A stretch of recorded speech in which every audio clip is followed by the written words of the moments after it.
नमस्कार दोस्तों, books education YouTube channel में आपका स्वागत है। इस वीडियो में चर्चा करेंगे हम कक्षा 12वीं की पुस्तक अंतराल से पाठ 3 बिस्कोहर की माटी। इसके लेखक हैं विश्वनाथ त्रिपाठी। इस पाठ का सार और महत्वपूर्ण बिंदुओं का विश्लेषण हम करेंगे। पाठ का वाचन आप किताब में से कर लें। पहले आप इस वीडियो को पूरा देखें, समझें। प्रश्नों के लिए आप दूसरा वीडियो हमारा देख सकते हैं। प्रश्नों के उत्तर भी हैं उसमें, प्रश्नों को हमने समझाया भी है। इस वीडियो के डिस्क्रिप्शन में आपको उसका लिंक मिल जाएगा। पीडीएफ का लिए व्हाट्सएप नंबर मिल जाएगा, आप उस पर कॉन्टैक्ट कर सकते हैं। प्रिय विद्यार्थियों, इसी चैनल पर आप अन्य पाठों के वीडियो और पीडीएफ भी देख सकते हैं। चलिए चर्चा करते हैं बिस्कोहर की माटी पाठ का सार और महत्वपूर्ण बिंदुओं पर विचार। प्रिय विद्यार्थियों, सबसे पहले हम लेखक परिचय पर चर्चा करते हैं कि लेखक कौन है, उनका जन्म कब हुआ, कहां हुआ। तो लेखक हैं इसके विश्वनाथ त्रिपाठी। विश्वनाथ त्रिपाठी हैं। आप पूरे पाठ को जब पढ़ोगे तो उसमें बार बार विश्वनाथ शब्द आता है, विश्वनाथ। तो उन्होंने विश्वनाथ की जगह बिस्नाथ ही कहा है, क्योंकि गांव में उनको बिस्नाथ ही बोलते थे। उनका जन्म सन 1931 में बिस्कोहर गांव उत्तर प्रदेश में हुआ था। तो बिस्कोहर की माटी यानी बिस्कोहर गांव में उनका जन्म हुआ था। तो उन्होंने अपने गांव के यानी जन्म स्थान के बारे में ही इस पाठ में बताया है। प्रारंभिक शिक्षा उनकी गांव में हुई। उच्च शिक्षा के लिए कानपुर और वाराणसी चले गए। पंजाब विश्वविद्यालय चंडीगढ़ से उन्होंने पीएचडी की डिग्री हासिल की। ये उनकी शिक्षा है, यानी कि उन्होंने पीएचडी डॉक्टर ऑफ फिलॉसफी की डिग्री भी हासिल की हुई थी पंजाब विश्वविद्यालय से। प्रारंभ में दिल्ली विश्वविद्यालय के राजधानी कॉलेज में, यानी कि यही दिल्ली में एक राजधानी कॉलेज है, वहां उन्होंने पढ़ाया, अध्यापन कार्य किया। और फिर दिल्ली विश्वविद्यालय के मुख्य परिसर में, यानी कि दिल्ली विश्वविद्यालय के कैंपस में अध्यापन कार्य से जुड़े रहे। और अब वो रिटायर हो चुके हैं, सेवानिवृत्त हो चुके हैं और स्वतंत्र लेखन कार्य कर रहे हैं। पाठ के सार पर आते हैं। प्रिय विद्यार्थियों, पाठ का सार पाठ का निचोड़ है, यानी कि पाठ को बहुत कम शब्दों में संक्षेप में बताना है। तो इसमें आपको पूरा वर्णन नहीं मिलेगा। पाठ के सार में आपको केवल, यानी कि मान के चलो 4 पन्ने का 6 पन्ने का पाठ है और उसका निचोड़, उसका जो सारांश है वो मुश्किल से 5-7 लाइनों में आ जाता है। उसमें मुख्य चीज बता देते हैं कि हाँ इसमें यह है। पाठ का सार पढ़ने के बाद में हम पाठ के जो मुख्य बिंदु हैं, यानी कि आपका पाठ है, पाठ में जो चीजें लिखी हुई हैं उनको हमने बिंदुवार लिखा है और फिर हम पाठ का विश्लेषण उन बिंदुओं के हिसाब से करेंगे। ठीक है, तो पहले पाठ का सार देख लेते हैं शॉर्ट रूप में कि बिस्कोहर की माटी जो पाठ है, ये प्रस्तुत पाठ बिस्कोहर की माटी विश्वनाथ त्रिपाठी की आत्मकथा नंगा तलाई का गांव का एक अंश है। विश्वनाथ त्रिपाठी ने अपनी एक आत्मकथा लिखी है, नंगा तलाई का गांव। ये जो पाठ है बिस्कोहर की माटी, ये उसी का एक अंश है। ये आत्मकथात्मक शैली में लिखा गया पाठ, जो कि रोचक शैली में लिखा गया है, यानी आत्मकथात्मक शैली में है और रोचक भी है। आप इसमें देखेंगे उन्होंने बार बार उन्हें शब्द का प्रयोग किया है। उन्हें अच्छा लगता है, उन्हें ऐसा लगता है, वो स्वयं के लिए उन्हें शब्द का प्रयोग करते हैं, यानी वो अन्य पुरुष में बात करते हैं और बार बार ये नहीं कहते मैं, बिस्नाथ नाम लेते हैं। लेखक ने जीवन में मां, गांव और आसपास के प्राकृतिक परिवेश का वर्णन करते हुए लोक कथाओं और लोक मान्यताओं का रोचक वर्णन किया है। प्राकृतिक आपदा के समय ग्रामीण परिवेश में पैदा होने वाली फसलें और पेड़ पौधे किस तरह से लोगों के जीवन जीने में सहायक होती हैं, उसका वर्णन किया है। ग्रामीण वातावरण में मिलने वाले तमाम तरह के कीड़े मकोड़े, जीव जंतु, सांप, फूल, सब्जियां आदि का वर्णन किया है और स्वयं को बिस्नाथ कहकर संबोधित किया है। ये इस पाठ का सार है। कुल मिलाकर के बात यह है कि बिस्कोहर की माटी पाठ में लेखक विश्वनाथ त्रिपाठी ने अपने गांव और ग्रामीण एरिया में, जो ग्रामीण क्षेत्र है उनका, उसमें जिस तरह की फसलें, फूल, पौधे सांप, अन्य तरह के जीव जंतु, जो चीज़ें मिलती हैं उन सब का उन्होंने इसमें वर्णन किया है। यहाँ तक कि लौकी, तोरई, भिंडी, इन सब का वर्णन उन्होंने किया है। यह पाठ का सार है। अब आते हैं पाठ के मुख्य बिंदुओं पर। देखिए, पाठ का वाचन करना बहुत ज़रूरी है। आप अपनी किताब में से 4 पेज का पाठ है, ज़्यादा बड़ा नहीं है, आप उसको ठीक तरह से पढ़ेंगे तो देखेंगे उसमें कठिन शब्द बहुत हैं, क्योंकि ग्रामीण क्षेत्र के शब्द हैं जो आंचलिक शब्द हैं, जैसे भरभंडा है, बसीण है, इस तरह के शब्द हैं। तो आप उनको पढ़ेंगे तो आपकी जो रीडिंग कौशल है, जो आपका पठन कौशल है, वो भी विकसित होगा, आपकी रीडिंग अच्छी होगी। तो उसी पाठ में से हमने बिंदुवार यहाँ निष्कर्ष निकाले हैं कि कौन कौन से ऐसे बिंदु हो सकते हैं। तो सबसे पहले वो कमल का वर्णन करते हैं। पाठ की शुरुआत ही कमल के वर्णन से होती है, कमल का फूल का वर्णन से, कि जो कमल का फूल है, लेखक ने ग्रामीण इलाके में कमल के उपयोग को खूब अच्छी तरह से चित्रित किया है। कमल पत्र को पुरैन कहते हैं, कमल नाल को बसीण कहते हैं, इणा है, बसीण कमल नाल को कहा जाता है। और यह भी बताया है कि भोजन कमल पत्र पर परोसा जाता है। अकाल पड़ने पर लोग उसमें से बसीण यानी कि कमल ककड़ी, ये वही कमल नाल है, इसी को बसीण कहा जाता है, इसी को कमल ककड़ी कहा जाता है। यानी जब अकाल पड़ता है, अकाल पड़ने का मतलब यानी जब खाना पीना नहीं होता, बारिश नहीं होती, सूखा पड़ जाती है, तो भोजन नहीं हो पाता, फसलें नहीं होती, तो क्या करते हैं कि वहाँ पानी की पर्याप्त मात्रा है वैसे, तो वहाँ कमल ककड़ियाँ उगती हैं। उन कमल के पेड़ जो फूल हैं, उनकी जो तना है, उस तने को निकाल करके लोग खाते हैं, उसी से गुजारा करते हैं। और कमल का जो बीज गट्टा है, बीज का जो गट्टा होता है उसको कमल गट्टा बोलते हैं, उसको भी लोग खाते हैं। इसके साथ साथ कोइयाँ का भी जिक्र किया है। कोइयाँ क्या है? कोइयाँ भी एक कमल की तरह ही जल पुष्प है, और इसके भी नाम है, इसको भी कुमुद कहा जाता है और कोका बेली भी कहा जाता है। तो पानी में उगने वाले कमल और कोइयाँ, इन दोनों का जिक्र लेखक ने किया है कि वहां पर जब अकाल पड़ता है तो अकाल के समय लोग इन्हीं का उपयोग करते हैं। कमल नाल को खाते हैं, कमल गट्टे को खाते हैं। पॉइंट नंबर 2, आगे क्या कहते हैं वो? आगे सिंघाड़े के बारे में बात करते हैं कि जब सिंघाड़ा जब छोटा होता है तो वो कच्चा होता है, दूधिया होता है, उसको बतिया कहा जाता है। और उनमें से जो सिंघाड़े होते हैं, आपने देखा होगा कि ग्रामीण इलाकों में तालाब में जो सिंघाड़े हैं, लोग उस पानी के अंदर घुस करके उन सिंघाड़ों को तोड़ करके लाते हैं। और ग्रामीण जो इलाके के बच्चे हैं, उनको तोड़ते हुए देखने में बड़ा मजा आता है, क्योंकि लोग पानी में घुस जाते हैं। तो उनमें एक तरह की गंध निकलती है। कैसी गंध? वैसी गंध जो पूरे तालाब में घूम कर के हवा के साथ मिलकर आती है और लोगों को मोहित कर देती है।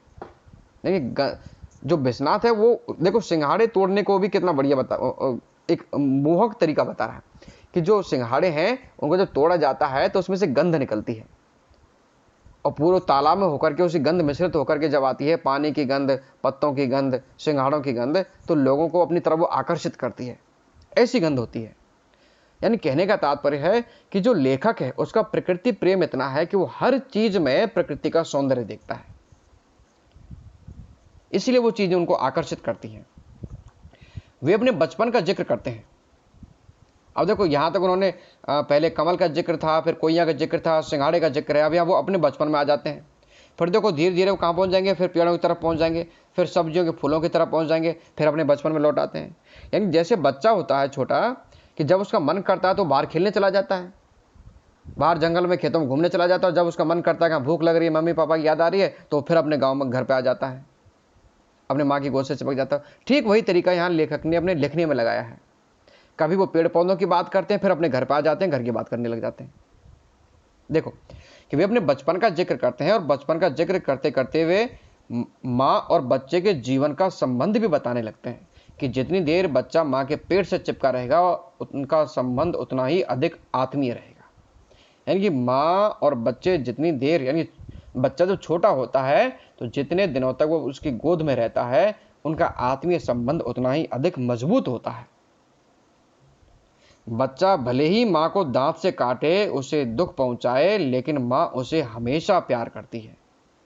कभी कभी दर्द के कारण चीख उठती है, झड़काती है और फिर प्यार करती है। तो ये माँ और बच्चे का प्रेम है। बच्चा भी माँ के स्तन को कभी कभार दांत से काट लेता है और खिलखिला करके फिर हंस पड़ता है। माँ को दर्द होता है, लेकिन उसकी हंसी को देख करके वो एक खुशी के मारे उसको चांटा मारती है और फिर उसको तो अपना दूध पिलाने लग जाती है। तो माँ दुख भी सह लेती है अपने बच्चे की हंसी के लिए। तो बच्चा जितनी देर माँ की गोद में रहता है उसका संबंध उतना ही बढ़ता है और माँ का प्रेम भी अपने बच्चे के लिए ज़्यादा होता है। लेकिन आजकल आप देखते हैं शहरी का क्षेत्रों में तो काम काज के लिए जो महिलाएं जाती हैं वो अपने बच्चों को ठीक तरह से दूध पिला ही नहीं पाती हैं। ऊपर का दूध पिलाया जाता है गाय और भैंस का। ग्रामीण इलाकों में भी आजकल ऐसा ही है कि जो कामकाजी महिलाएं हैं वो सुबह घर से निकल जाती हैं, शाम को आती हैं। कई जगह तो ऐसा होता है कि बच्चों को अपने साथ ले जाती हैं, वहाँ पालना ले जाती हैं, उन पालने में सुला देती हैं, नहीं तो कोई रखने वाला साथ में जाता है। तो ग्रामीण इलाकों में फिर भी बच्चा माँ के नज़दीक रहता है, लेकिन शहरी इलाकों में ये चलन बहुत कम हो गया है। बच्चे अपने माँ से दूर रहते हैं, यानी कि जो बचपना उनकी गोद में बीतता है वो उनका पालने में बीतता है या फिर किसी दूसरे की गोद में बीतता है। आगे लेखक क्या कहते हैं? लेखक जो हैं वो अपनी माँ की तुलना बतख से कर देते हैं कि जिस तरह से बतख क्या करती है कि वो बतख अपने अंडों को देखती है, पंखों में छिपाती है, उसके ऊपर बैठी रहती है, उनको सेती है। कौवे आते हैं, दूसरे जानवर आते हैं, उनसे उनकी रक्षा करती है, उनके पीछे दौड़ने लगती है उन्हें मारने के लिए। तो इस तरह से रक्षा करती है। और ऐसी माँ है, माँ भी अपने बच्चों की रक्षा करती है, अपने गोद में छपाए रखती है, आंचल से ढकती है, उन्हें दूध पिलाती है। तो दोनों में समानता लगी लेखक को कि ऐसी बतख करती है रक्षा और ऐसी माँ करती है। एक बार क्या होता है कि वो दिलशाद गार्डन जाते हैं और दिलशाद गार्डन के डियर पार्क में, दिलशाद गार्डन ये दिल्ली में ही है, वो बतख को देखते हैं और वह देखते हैं कि बतख अंडा देती है। अंडे को लेने के लिए वह ज़मीन पर आ जाती है, कहाँ से? पानी में से निकल करके। अब देखो ये बात कब की है? ये बात तो उनके बड़े होने के बाद की है कि दिलशाद गार्डन में वो आए यहाँ, क्योंकि उनकी प्रारंभिक शिक्षा तो गाँव में हुई थी, नौकरी करने वो यहाँ आए। तो यहाँ का जिक्र उन्होंने उस बचपन से मिला दिया है कि जैसे उनकी माँ उनकी देखभाल करती थी, उस बतख को देख करके भी उन्हें अपनी माँ की याद आ गई। तो बतख अंडा देती है, अंडे को अंडा देने के लिए क्या करती है? ज़मीन पर आ जाती है और अपने अंडे की खूब देखभाल करती है, उसे सेती है, अपने पंखों से छुपाती है।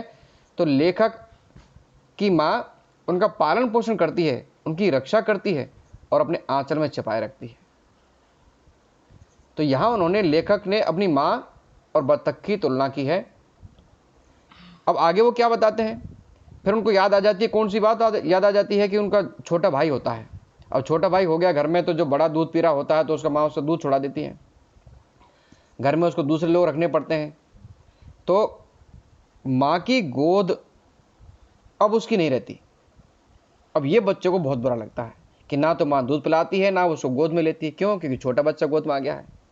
तो लेखक इसको अत्याचार कहता है कि मेरे ऊपर अत्याचार कर दिया, मुझे ना तो माँ गोद में लेती है और ना ही मुझे दूध पिलाती है।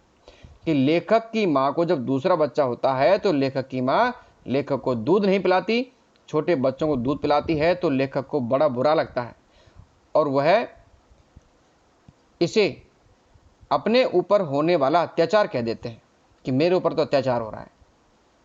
लेखक का जो पालन है वो उसकी धामाई ने किया। विश्वनाथ को गाय का दूध देती थी और विश्वनाथ को वह बेस्वाद लगता था। अब देखो ये जो बातें हैं सारी, ये लेखक बड़े होने के बाद में बता रहे हैं कि उन्हें उस समय ऐसा महसूस होता था, लेकिन उनकी फीलिंग्स को समझने के लिए कोई तैयार नहीं था। क्यों नहीं था? क्योंकि छोटे बच्चे को भी दूध पीना था। तो उन्हें गाय का जो दूध था वो बड़ा बेस्वाद लगता था, क्योंकि माँ के दूध की बराबरी कोई दूध नहीं करता। आजकल आपने देखा होगा कि डॉक्टर भी कहते हैं कि 6 महीने तक तो बच्चे को माँ का दूध ही मिलना चाहिए, उसके बाद आप उसको 6 महीने के बाद उसको आप खाना दें, दूध दें, कुछ भी दें। तो लेखक को बड़ा दुख होता है कि माँ को उसका दूध छोटे बच्चे होने के बाद में नहीं मिला। नंबर 5, 5वां पॉइंट है कि ग्रामीण इलाकों में होने वाले फूलों के बारे में बताते हैं वो कि वहाँ फूल कौन कौन से। अब देखो यहाँ पाठ में जब आप देखेंगे तो लेखक ने कमल, गुलाब का फूल, क्योंकि देखो फेमस तो यही है, कमल का फूल फेमस होता है या फिर गुलाब का फूल फेमस होता है, चंपा चमेली के फूल फेमस होते हैं। लेकिन यहाँ लेखक हर छोटे छोटे फूल का जिक्र करते हैं, क्योंकि वो हर, यानी कि प्रकृति में जो भी चीज़ें ग्रामीण एरिया में हैं वो सारी चीज़ें ग्रामीणों के फायदे के लिए हैं। जब अकाल पड़ता है या कोई आपत्ति आती है तो उन सारी चीज़ों का इस्तेमाल करते हैं। और फिर जो लौकी है, तोरई है, घिया और जो चीज़ें हैं, इनके बिना तो ग्रामीण जीवन चलता ही नहीं है, क्योंकि वहाँ की साग सब्जी यही है। तो कहते हैं कि हर श्रृंगार, तोरी, लौकी, भिंडी, भटकैया, इमली, अमरूद, कदम्ब, बैंगन, काशीफल और आम के फूल। इन बहुत सारी चीजों के फूल बताते हैं वो कि इनके फूल कितने काम के हैं। कि कदम्ब के फूल का तो विशेष तौर पर वर्णन करते हैं। वो कहाँ मिलता है? उनके गांव में पंछी टोला के तालाब के पास मिलता है। फिर क्या कहते हैं, वो एक भरभंडा नाम के फूल का भी जिक्र करते हैं। और जो भरभंडा नाम का फूल है ये बड़ा सुंदर होता है, लेकिन ग्रामीण इलाके में उसे सत्यानाशी कहते हैं। बहुत सुंदर फूल होता है और उसका उपयोग औषधियों के तौर पर होता है। आंखें आने पर माँ उसका दूध आंखों में लगाती है और आंखें उससे ठीक हो जाती हैं। ये भरभंडा फूल का जिक्र कर रहे हैं। फिर देखो फूलों से फिर बिच्छू पर आ जाते हैं। बिच्छू मिलते हैं, बिच्छू वहाँ बहुत मिलते हैं। आगे वो सांपों की बात बताएंगे। और बिच्छू मिलते हैं। गुड़हल के फूल को देवी का फूल माना जाता है। नीम के फूल और पत्ते चेचक में रोगी के पास रखे जाते हैं। बेर के फूल को सूंघ कर बर्रे ततैया का डंक झड़ जाता है। अब देखो लेखक ने नई बात बताई है कि बेर के फूल को, जो फूल है उसको यदि सूंघ लें तो बर्र और जो ततैया है उसका डंक झड़ जाता है, उससे दर्द कम हो जाता है। तो ग्रामीण इलाकों में तरह तरह के इलाज होते हैं इसके भी। कई जगह नीम की पत्तियां लेकर के उनसे जहाँ डंक मार गया बिच्छू या जो बर्र ततैया है उससे झाड़ा लगाते हैं, तो उससे भी दर्द कम हो जाता है। तो यहाँ ग्रामीण अंचल की बात की गई है, इसमें आंचलिकता है। लेखक एक एक चीज का वर्णन करते हैं। ग्रामीण इलाकों में मिलने वाले कीड़े मकोड़े आदि का भी वर्णन करते हैं कि वहाँ अनेक प्रकार के सांप मिलते हैं, जिनमें डोंडहा, मजगिदवा, धामेन, गौवन और घोर कड़ाइच और भी तरह के मिलते हैं। डोंडहा को वहाँ 52 जाति का मानते हैं सांपों में, और इसको कोई मारता नहीं डोंडहा को। और सबसे खतरनाक जो होता है वो गहुवन को मानते हैं। जो गहुवन है वो सबसे खतरनाक सांप है। और जो ये है घोर कड़ाइच, इसके बारे में वो कहते हैं कि यदि घोर कड़ाइच किसी को काट ले तो आदमी घोड़े की तरह हेने ना करके मरता है। कई जगह इसका नाम घोड़ा पछाड़ मिलता है कि जैसे कि जिस तरह से वो घोड़े को पछाड़ देता है, ठीक उसी तरह से वो आदमी को पछाड़ देता है। तो सांपों का वो जिक्र करते हैं कि सांप भी मिलते हैं। अब गर्मियों पर वो आ जाते हैं। उसके बाद बारिश की ऋतु का वर्णन करेंगे कि गर्मियों के दिनों में चलने वाली लू का भी जिक्र करते हैं। लू लगने से बचाने के लिए गांव के लोग आम का पन्ना, गुड़ का शरबत आदि का प्रयोग करते हैं। देखो ग्रामीण इलाकों में प्याज का प्रयोग भी होता है, आम का भी प्रयोग होता है, गुड़ का शरबत है, और तरह की ठंडाई है, नींबू की शिकंजियां हैं, इनका प्रयोग करते हैं। आजकल तो कोल्ड ड्रिंक्स चल गई हैं, पेप्सी है, लिम्का है, ड्यू है, तमाम तरह की ड्रिंक्स आ रही हैं। और आजकल लोगों के घर में फ्रिज भी है, आजकल तो कूलर भी आ गए हैं। उस जमाने में कूलर नहीं थे, लोगों को पेड़ों के नीचे बैठना पड़ता था। तो जब लू लगती थी तो लू से बचने के लिए आम का पन्ना, गुड़ का शरबत ये होता था। कई बार कपड़ा गीला करके भी शरीर पर रख दिया जाता, और नहीं तो जो आम का पन्ना है उसका एक लेप बनाया जाता, उसका लेप किया करते थे शरीर पर, जिससे कि लू से बचा जा सके।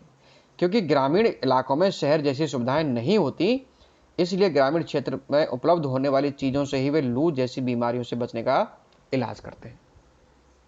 तो जहाँ जैसी चीज़ें मिलती हैं उसी तरह से उन चीज़ों का उपयोग होता है। आजकल चीज़ें बदल गई हैं। आप अपने गांव में भी जाते होंगे, वहाँ आप देखते हैं कि वहाँ किस तरह से जो अंग्रेजी दवाइयाँ हैं उनका प्रयोग होता है हर बीमारी के लिए। आजकल पेड़ पौधों पर निर्भरता कम हो गई है। 8वां पॉइंट क्या है? बारिश की ऋतु में बारिश भी खूब तेज होती है। वहाँ बारिश के मौसम में जो कीड़े मकोड़ों की संख्या बढ़ जाती है। जुगनू, मच्छर और डांस जो बड़े बड़े मच्छर होते हैं, जुगनू, केंचुआ, ये तमाम तरह के कीड़े मकोड़े पैदा हो जाते हैं और नई नई प्रकार की वनस्पतियां पैदा हो जाती हैं। सब जगह कीचड़ हो जाती है, खेत खलियान पानी से भर जाते हैं और ईंधन गीले हो जाते हैं। जब ईंधन गीले हो जाते हैं तो जलने पर क्या करते हैं, वो अधिक धुआं देते हैं और सारा गांव में धुआं धुआं ही नजर आता है। जब बारिश का मौसम होता है और शाम के समय जब लकड़ी जलाने बैठते हैं तो शीलन के कारण जो लकड़ियां हैं वो ठीक तरह से जल नहीं पाती और धुआं धुआं हो जाता है। फिर कीड़े मकोड़े भी आने लग जाते हैं, अंधेरा भी होता है। आजकल तो हर जगह लाइट है, नहीं तो इन्वर्टर है, उनसे काम चल जाता है। मोबाइल में भी आजकल टॉर्च आने लगी हैं, उनसे भी लोग देख लेते हैं। पहले वो भी सुविधा नहीं थी, दीपक जलाया करते थे जिससे थोड़ी सी जगह उजाला होता था बस। तो बड़ी समस्याएं थी पहले।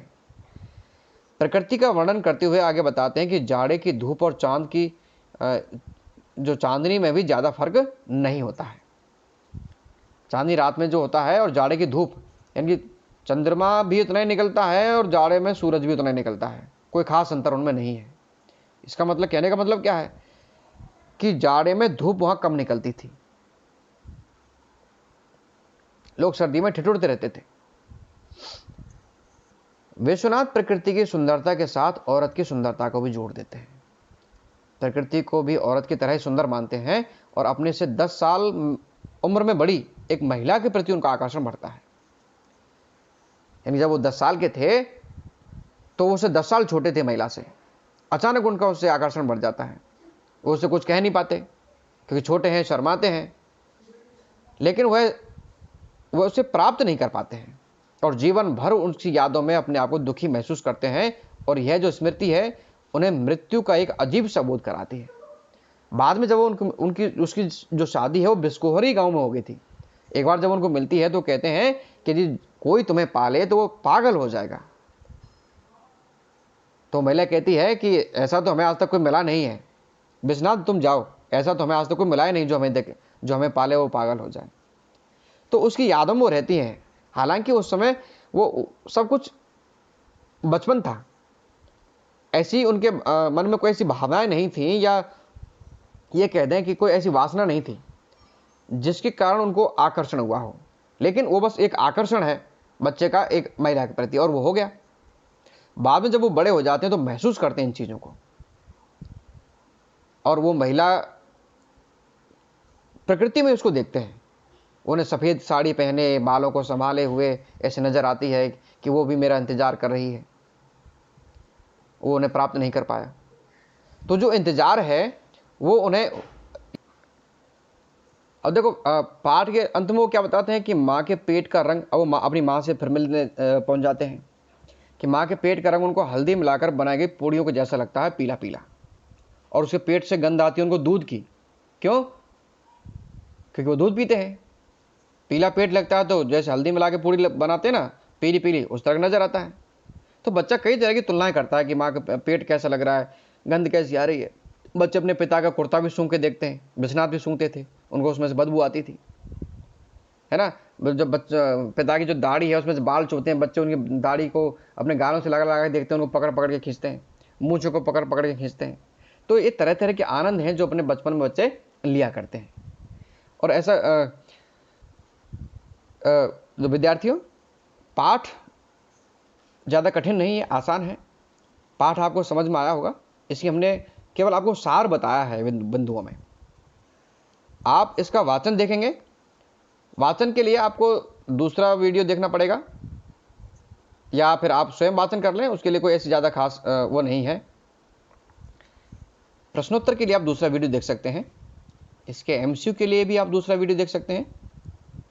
और आपको यदि इस पाठ में कोई कठिनाई होती है तो आप कमेंट बॉक्स में कमेंट जरूर करें। आपको ये बिंदु अच्छे लगे हैं, चर्चा आपको समझ में आई है, तो आप वीडियो को लाइक करें और चैनल को सब्सक्राइब जरूर करें। धन्यवाद।